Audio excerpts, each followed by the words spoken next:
नमस्कार दोस्तों, स्वागत है आपका एक बार फिर से आपके अपने YouTube चैनल कंपटीशन प्रिपरेशन पे। आई होप आप सारे बहुत अच्छे होंगे और अच्छे से पढ़ाई भी कर रहे होंगे। ये वीडियो थोड़ी सी अलग है। हो सकता है इस वीडियो को देखने के बाद आप थोड़ा सा सोचने पे मजबूर हो जाएं और आपकी ओपिनियन थोड़ी चेंज हो सकती है, थोड़ी ब्रॉड हो सकती है। आपको पता है कि इस जमाने में इतना कॉम्पिटिशन है। पहली चीज, वैकेंसी लेट आती है। वैकेंसी आती है तो इतने ज्यादा फॉर्म पड़ जाते हैं, पॉपुलेशन इतनी ज्यादा है, इतने ज्यादा बेरोजगारी है। फॉर्म इतने ज्यादा पड़ जाएंगे तो उसमें सीरियस कैंडिडेट्स भी बहुत ज्यादा होंगे। सीरियस कैंडिडेट्स बहुत ज्यादा है तो पढ़ते भी लोग बहुत है, क्योंकि रिसोर्सेज की कमी है नहीं। इंटरनेट आने के बाद ये हो गया कि हर किसी के पास, हर टीचर का अफोर्डेबिलिटी, हर टीचर का जो मटेरियल है वो भी अफोर्डेबल है।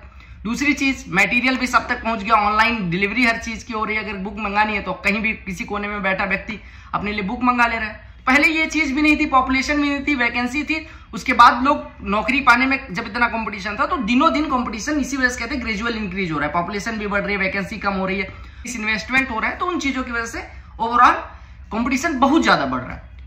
इतना कंपटीशन होने के बाद जॉब पाना कितना मुश्किल है। अब जॉब जब मिल जाती है तो आपने अक्सर देखा होगा लोग स्विच कर रहे होते हैं। वो कोई एसएससी एग्जाम की बात नहीं कर रहा हूं। बैंक देख लो, बैंक से एसएससी में आ रहे हैं, बैंक पीओ, तमाम सारे बैंक पीओ छोड़ के एसएससी में आ रहे हैं। वो छोड़ो, आरबीआई ग्रेड भी छोड़ के यूपीएससी दे रहे हैं। यूपीएससी में आपने देखा होगा इसी बार का रिजल्ट की टॉप 5 में 3 लोग आईपीएस ट्रेनी है।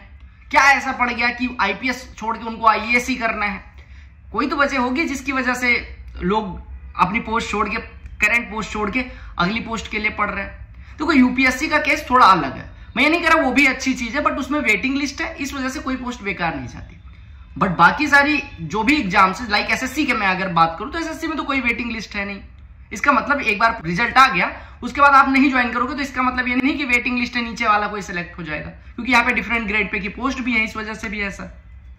लेकिन क्या आपने कभी सोचा कि लोग इतनी ज्यादा पोस्ट चेंज क्यों कर रहे हैं? माना कि कोई 2400 ग्रेड पे है, उसको 4600 मिला, 2800 मिला, वो पोस्ट अपग्रेडेशन के लिए दे रहा है, समझ आया। लेकिन आपने देखा होगा कि बढ़िया बढ़िया रैंक लाने वाले अगली बार जॉब स्विच कर जाते हैं। किसी ने एक्साइज इंस्पेक्टर लिया था, वो छोड़ के असिस्टेंट लेना चाह रहा है, किसी की लोकेशन नहीं भाई। और कोई लोग जैसे मान लो इस बार 4600 ले रहे हैं, साउथ ले रहे हैं, और अगली बार 2400 होम टाउन के लिए पढ़ाई कर रहे हैं, और अगली बार फिर वो एक सीट वहां, एक सीट फिर 2400 ग्रेड पे जाके ले रहे हैं। पिछली बार भी चाहते तो उनको वही लोकेशन पे 2400-2800 मिल जाती, बट ऐसा नहीं हुआ। उन्होंने पहले 4600 लिया, फिर छोड़ के ही आ रहे हैं। ऐसा क्यों हो रहा है? देखो, इसके पीछे जो मुझे लगता है, और आपकी ओपिनियन का भी वेलकम रहेगा, सबसे बड़ी बात जो लगती है कि पहले क्या होता था कि जब मैंने असिस्टेंट चूज करा था, मतलब एएसओ लेना है, सीजन 17, 16, 15 के टाइम पे इतना ज्यादा लोगों को पता नहीं होता था, हाइप नहीं थी किसी भी पोस्ट की, क्योंकि गाइड भी कम थे और नेट नहीं था, तो इस वजह से इतने चैनल्स भी कम थे, इंटरव्यू लोगों के कम थे, तो इस वजह से हमें बहुत ज्यादा जो पोस्ट के डिटेल्स के बारे में नहीं पता होता था कि अंदर कैसे काम होता वगैरह। लेकिन नेट आने की वजह से और इतने ज्यादा यूट्यूबर होने की वजह से बच्चे के मन की क्यूरियोसिटी ही मर गई। बच्चे को पूछना भी नहीं, वो चीजें भी उसे पता है जो हमें जानना होता था कि भैया इस पोस्ट का क्या काम होता है। वो सब सारी चीजें पहले हम गूगल करते थे। अभी तो लोग खुद ही आके सुनो सुनो सुनो, इधर आओ, इस पोस्ट में ये काम होता है। अगर ये पता है तो ये तो अच्छी बात होनी चाहिए ना। इसकी वजह से लोग जॉब क्यों चेंज कर रहे हैं? देखो क्या होता है ना कि अगर आपको वास्तविकता पता हो, दिक्कत यह है कि आपको गलत चीजें परोसी जा रही हैं। कुछ लोग सही भी परोस रहे हैं, बट कुछ चीजें आपको गलत परोसी जा रही हैं। लाइक मैं मान लो कि किसी दिन कैबिनेट मिनिस्टर का विजिट हो मेरे सेक्शन में, और मैं उनसे रिक्वेस्ट करके एक फोटो उनके साथ लेके, और मैं सोशल मीडिया पे डाल दूं कि आज माननीय गृह मंत्री जी से शिष्टाचार भेंट हुई, तो लोगों को, जो बोली जनता गांव में बैठी है, जिसके लिए प्रधान, सरपंच और ये विधायक बहुत बड़ी चीज है, लगेगा कि माननीय गृह मंत्री या माननीय कैबिनेट मंत्री साहब से मिल लिए, ये तो कितनी बड़ी पोस्ट, भैया का तो उठना बैठना है। अगर आपको पता है कि असिस्टेंट सेक्रेटरी के रूप में जब यूपीएससी मतलब आईएएस जो होते हैं वो अटैच किए जाते हैं मिनिस्ट्री में, और बाकी सारे भी आईआरएस भी अटैच होते हैं मिनिस्ट्री में, बट 3 महीने के लिए उनको असिस्टेंट सेक्रेटरी के रूप में मिनिस्ट्रियल अटैचमेंट होता है। अब बहुत सारे टॉपर्स आते हैं। अब मैं क्या काम करूं, कोई टॉपर मिले, मैं उनके साथ फोटो लूं और डाल दूं, तो ऐसे लोगों को क्या लगेगा कि भैया का तो उठना बैठना आईएएस के साथ है। एक्चुअली दिक्कत ही यही है। अगर आपको वास्तविकता पता हो, जैसे एक असिस्टेंट ग्रेड का काम क्या होता है, उसे फाइल पुट करना है अपने सुपीरियर बॉस को, मतलब असिस्टेंट सेक्शन ऑफिसर, पहले से असिस्टेंट कहते थे, तो ये पुट करता है अपने सेक्शन ऑफिसर को, सेक्शन ऑफिसर एंड ऐसे करके आपकी फाइल सेक्रेटरी मिनिस्टर तक जाती है। कोई अप्रूवल लेते हैं, फिर वहां से मिनिस्टर का अप्रूवल, अलग अलग फाइलों पे अलग अलग लोगों का अप्रूवल लगता है। क्या असिस्टेंट सेक्शन ऑफिसर के अंडर कोई लोग काम करते हैं? नहीं। भले पे लेवल 7 है, लेकिन पे लेवल 6 तक के लोग इसके साथ काम करते हैं, ना कि उनके अंडर काम करते हैं। साइनिंग अथॉरिटी पहली होती है सेक्शन ऑफिसर। मैंने आज तक किसी से पानी लेके नहीं पिया, पहली चीज। इतने लोग अवेलेबल नहीं है मिनिस्ट्री में कि वो पानी पिलाएं, और मैं वैसा हूं भी नहीं कि पानी मांगू भी किसी से। मेरे पास अपना प्रिंटर दिया गया, गवर्नमेंट ने दिया। अगर छोटा डॉक्यूमेंट होता है मैं खुद ही प्रिंट करता हूं, किसी से प्रिंट नहीं करवाता, और ना अवेलेबिलिटी है। अगर बड़ा डॉक्यूमेंट हुआ बड़ी मशीन पे देता हूँ, 10% केस में वहां से भी लेने जाना पड़ता है, बगल में मशीन है वहां से उठा लेता हूँ खुद, ठीक है। कोई फाइल फिजिकल फाइल है तो जरूरी नहीं कि मतलब कोई एमटीएस ही लेके जाएगा। एमटीएस अब जो आ रहे हैं वो सारे टैलेंटेड आ रहे हैं, तो उनसे एमटीएस का काम न करवा के उनसे कोई डाटा एंट्री कर रहा है, कोई छोटी मोटी फाइलें कर रहा है, कोई फाइल मूवमेंट रजिस्टर मेंटेन का अलग अलग काम कर रहे हैं लोग। तो अगर वो लोग ये काम करने के कैपेबल हैं तो उनसे पानी क्यों मांगा जाएगा? तो जो लोग ये सोच रहे हैं एमटीएस पानी पिलाता है, ऐसा भी नहीं है। दूसरी सबसे इंपॉर्टेंट चीज, अगर फिजिकल फाइल है, मान लो मैंने कोई फाइल करी और एसओ उधर बैठे हैं, तो मैं ले जाके उनको एसओ को दे दूंगा। इसमें पहली चीज तो मेरी कोई मतलब बेइज्जती नहीं है, और दूसरी चीज ये है कि मैं किसी से कहूं और वो मना कर दे तो इससे बढ़िया मैं ही दे दूं। हाँ, अगर कोई अवेलेबल है वो ले जाता है, बहुत अच्छी बात है, बट मेरे अंडर कोई नहीं है, उसको इस काम के लिए नहीं रखा गया। वो हो सकता है कि कोई फाइल इस ऑफिस से उस ऑफिस जानी हो, मैं नहीं ले जाऊंगा, वहां एमटीएस ले जाएगा। मतलब कहने का यह है कि असिस्टेंट या फिर ऐसे मेरे बहुत सारे दोस्त अलग डिपार्टमेंट पे हैं, लाइक इनकम टैक्स इंस्पेक्टर। अब जो टैक्स असिस्टेंट होता है, सीनियर टैक्स असिस्टेंट यानी एग्जीक्यूटिव असिस्टेंट होता है, क्या वो आईटीआई के अंडर होता है? नहीं, आईटीओ के अंडर तीनों काम करते हैं, या इवन एमटीएस भी आईटीओ के अंडर काम करता है। अंडर मतलब कि उनके लिए नहीं काम करता, ऑफिशियल कैपेसिटी में वो उनकी बॉस है। गवर्नमेंट सर्वेंट होता है ना, कि गवर्नमेंट ऑनर है ना, तो सब कोई गवर्नमेंट सर्वेंट होता है। अब आप ये सोच के आते हो कि मैं चलूंगा वहां मिनिस्टर से मिलने मिलेगा, मैं चलूंगा वहां पे मेरी तो अपनी केबिन होगी, मेरे लिए पर्सनल गाड़ी मिलेगी। ऑफिशियल वर्क के लिए आपको गाड़ी असाइन की जाएगी। हो सकता है गाड़ी ना मिले, आप ऑटो से जाना पड़े, हो सकता है अवेलेबिलिटी नहीं है तो कैसे ऑटो जाओगे। अगर मुझे कोई फाइल या कोई ऑफिशियल काम से एक ऑफिस से दूसरे ऑफिस जाना पड़े, अगर गाड़ी नहीं है तो मैं जाऊंगा ना, ऑटो लेके जाऊंगा। तो गाड़ी मेरे लिए नहीं है, ऑफिशियल काम के लिए, वो ऑफिशियल वर्क कोई भी परफॉर्म करेगा उसके लिए गाड़ी है।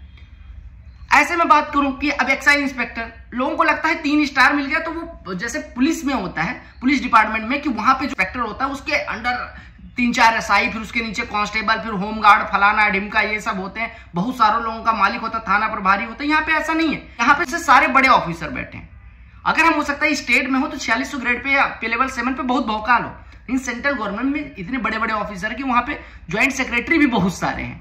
आईएएस सीनियर होकर ज्वाइंट सेक्रेटरी बनते हो, वैसे बहुत सारे घूम रहे। यहाँ कैबिनेट सेक्रेटरी बैठते हैं, तो फिर यहाँ पे क्या भौकाल? तो भौकाल जो सोच के आते हो वो गलत है। दूसरा, अब सबसे बड़ी बात कर लेते हैं, जो सबसे ज्यादा पोस्ट हाई करी गई है एएसओ के बाद, एक्साइज इंस्पेक्टर। हर एक्साइज इंस्पेक्टर ये अपने आप को प्रूव करने में लगा है कि नहीं भाई, मुझसे ऊपर कुछ नहीं है। ऐसा कुछ नहीं है, आपके अंडर कोई काम नहीं करेगा, आपके साथ काम करने वाले जो टैक्स असिस्टेंट आएगा उसका भी बॉस सुपरिटेंडेंट होगा और आपका भी बॉस सुपरिटेंडेंट, डायरेक्ट दोनों डील करेंगे। आपके थ्रू कोई फाइल नहीं जाएगी। अगर कोई भी ये प्रूव कर दे कि कोई एक्साइज इंस्पेक्टर होते हुए और उसके थ्रू कोई फाइल किसी और ने पुट करी, उसको पुट करी, फिर वो ऊपर पुट कर रहा है, ऐसा नहीं होता। एएसओ होने के बाद मैं बताता हूं, मेरे लिए कोई फाइल नहीं पुट करता। मैं सीनियर हो गया, कोई नया ज्वाइन करता है तो ये जरूर हो सकता है कि रफ कॉपी मुझे दिखा दे कि सर देख लो भैया देख लो, और फिर मैं देख के बता दूं कि नहीं यहाँ सही कर लो, फिर वो एसओ को पुट करेगा। ऐसा नहीं मेरे लिए पुट करेगा कोई, मेरे साथ काम करने वाले, मेरे अंडर कोई काम नहीं करता। तो अगर आप ये सोच के आ रहे हो गाड़ी मिलेगी, बंगला मिलेगा, फलाना मिलेगा, ढिमका मिलेगा, ये मिलेगा, वो मिलेगा, तो आपको पोस्ट चेंज ही करनी पड़ेगी आगे चल के। आप गवर्नमेंट सर्वेंट बन के आ रहे हो, गवर्नमेंट सर्वेंट बनने के लिए ये मेंटेलिटी पहले ही रखो कि एक्साइज इंस्पेक्टर बन के आप ये नहीं एक्साइज कमिश्नर हो गए। हाँ, आपकी सैलरी बढ़िया है, रेपुटेशन अच्छी है, बट इसका मतलब ये नहीं कि आप ऑफिस में बॉस हो, क्योंकि वहां पे बहुत सारे एक्साइज इंस्पेक्टर, बहुत सारे एएसओ हैं, बहुत सारे इनकम टैक्स इंस्पेक्टर हैं। जहां पे आपका बॉस आपके बगल बैठा होता है, वहां पे आप कैसे बॉस हो जाओगे? अगर मान लो एसओ को लगे, सेक्शन ऑफिसर को, कि वो बॉस है, अंडर सेक्रेटरी बगल में रूम है, अंडर सेक्रेटरी को लगे वो बॉस है, डिप्टी सेक्रेटरी वहीं बैठा, डिप्टी सेक्रेटरी को लगे वो सबसे सुप्रीम पावर है, उसके बगल डायरेक्टर बैठा हो, डायरेक्टर के बगल में ज्वाइंट सेक्रेटरी, ज्वाइंट सेक्रेटरी बगल में एडिशनल सेक्रेटरी, उनके बाद स्पेशल सेक्रेटरी, फिर सेक्रेटरी, इतने सारे लोग हैं, फिर कैबिनेट सेक्रेटरी, फिर मिनिस्टर, सारे लोग जब बैठे हुए हैं तो आप बॉस कैसे फील कर सकते? तो इसी वजह से जो भी, इवन बहुत सारे यूपीएससी वाले जो आते हैं, मतलब यहाँ ऑफिस जब मिनिस्ट्री में अटैचमेंट होता है तो उनको लगता है यहाँ तो कोई पावर ही नहीं है। इसी वजह से कहते हैं कि मिनिस्ट्रियल जो पोस्टिंग होती है लोगों को, वो पनिशमेंट पोस्टिंग होती है, क्योंकि जिले में तो उनका सर्वे होते हैं मजिस्ट्रेट होने के नाते, लेकिन यहाँ पे तो ऐसे बहुत सारे आईएएस घूम रहे हैं ना। तो ये मैं उनका एग्जाम्पल इस वजह ले रहा हूँ कि अगर उनको इतना पावर नहीं महसूस होता तो आप क्या सोच के आते हो। तो पहली चीज, रियलिटी जानते हो, किसी भी सर्विस में आओगे तो फिर बहुत अच्छा रहेगा, आपको ओवर एक्सपेक्टेशन नहीं रहेगी, आप अपना काम परफॉर्म करोगे। आपके काम के बिहाफ पे बहुत सारे एएसओ हैं, बहुत सारे एक्साइज इंस्पेक्टर, लेकिन उसमें कुछ लोग होते हैं जो मिनिस्ट्री में चहेते होते हैं, जिनका नाम होता है। तो वो नाम अगर बनाना है, काम ईमानदारी से करोगे, नाम बनेगा और आपका एक इमेज बन जाएगी ना, उस इमेज के साथ आप पूरी नौकरी बहुत अच्छे से काट सकते हो अगर आप ईमानदारी से काम करने आ रहे हो मिनिस्ट्री। बाकी सारी चीजें जो भी दिखाई जा रही हैं फेक है। आप रियलिटी एक्सेप्ट करना, फिर तैयारी करना, फिर आओगे तो मजा आएगा। करियर ग्रोथ के लिए आओ, सिक्योरिटी, जॉब सिक्योरिटी के लिए आओ, सब कुछ ठीक चलेगा इसके लिए आओ। ये सब रेपुटेशन दूसरों को, यूट्यूबर्स की कहानी सुन के ना आना, ये बहुत पछताओगे और अगली बार आप भी पोस्ट स्विच कर रहे होगे और किसी और के लिए कंपटीशन बढ़ा रहे होगे। ये वीडियो मुझे लगता है कि कुछ लोगों को समझ भी नहीं आएगी, बट ठीक है, कोई नहीं, एक बार डिपार्टमेंट ज्वाइन करोगे तो आपको समझ में आएगी। इसी वजह से रियलिटी एक्सेप्ट करके ही आना, कैसा काम होता है कैसा नहीं काम होता है इसके पीछे ना भागो, क्योंकि एक बार आप एंट्री कर जाओगे तो काम ऐसा नहीं है कि पत्थर फोड़ना है लोहे का हथौड़ा लेके। काम तो आपसे सॉफ्ट ऑफिस में, एसी ऑफिस में बैठ के, बढ़िया चेयर पे बैठ के, ऐसे टेबल पे सामने बढ़िया सा सिस्टम लगे होने के बाद, कहीं जरा सा लैग कर रहा है ना, यहाँ ठोकने पीटने वाला काम नहीं है। गवर्नमेंट आपके लिए तुरंत नया सिस्टम प्रोवाइड कर देगी, कुछ भी मतलब ऑफिशियल कैपेसिटी में कोई दिक्कत आपको नहीं होने देगी गवर्नमेंट, ये श्योर करती है। सैलरी आपकी ठीक ठाक आएगी, आपको अच्छा वर्क इन्वायरमेंट मिलेगा। ये सारी चीजें सोच के आओ तो सेंट्रल गवर्नमेंट में आओ। अगर आपके अंदर कहीं भी बहुत ज्यादा इलीट फील करने वाली चीज है कि मैं ऐसे करूंगा वैसे करूंगा, ऐसी गाड़ी रहेगी, 2 नौकर रहेंगे, ये सारी चीजें नहीं है। मिनिस्ट्री में कितने सारे ज्वाइंट सेक्रेटरी घूम रहे होते हैं, मतलब दिखते हैं लाल पट्टे में, फिर हमें लगता है कि यार अगर जिले में होते तो कितना ज्यादा पावरफुल होते। तो रियलिटी जानो और रियलिटी औरों तक पहुंचाओ। वीडियो का इकलौता उद्देश्य यह था कि आपको सच्चाई से रूबरू किया जाए, ना कि किसी पोस्ट को डिमीन किया जाए।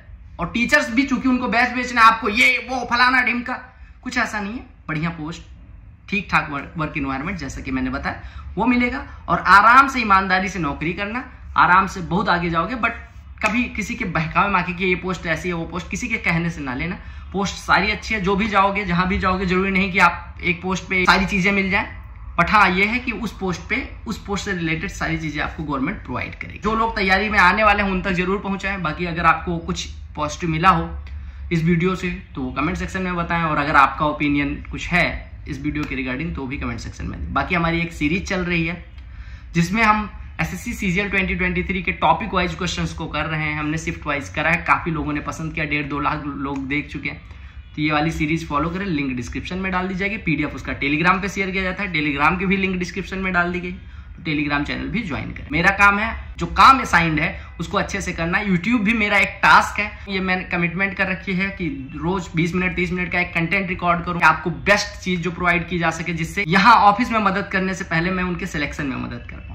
तो मिलते हैं अगली वीडियो में, तब तक के लिए bye, take care, love you all the very best for you all going exams. Vande Mataram and जय हिंद।